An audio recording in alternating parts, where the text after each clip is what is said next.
Asalaamu calaykum. Maxaa ku dhacay aaladaha WhatsApp, Facebook iyo Instagram oo ku dhawaad adduunyada waqtiga xaadirkan ka maqan ilaa 7 saacadood ayadoona aanan wax sabab aysan jirin.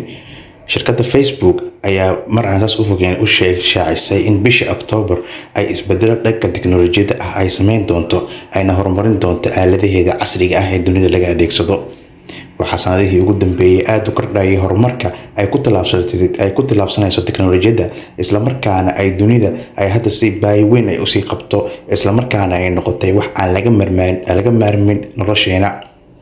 Haddaba shirkadda Facebook waxa ay sheegtay in horaanta October ay update iyo waxyaabo cusub ah ay ku kordhin doonto adeegeeda tiknoolajiyadda oo marba marka sii dambeyso ay sii horumarayso isla markaana ay faa'iidooyinka suuqa ay badanayaan. Waxaa durba adduunka ku soo biiray aalad la yiraahdo Bottim oo iyadana faa'iido u noqotay inta yar ee xayiraad ay saaran tahay aaladaha Facebook iyo Instagram-ka.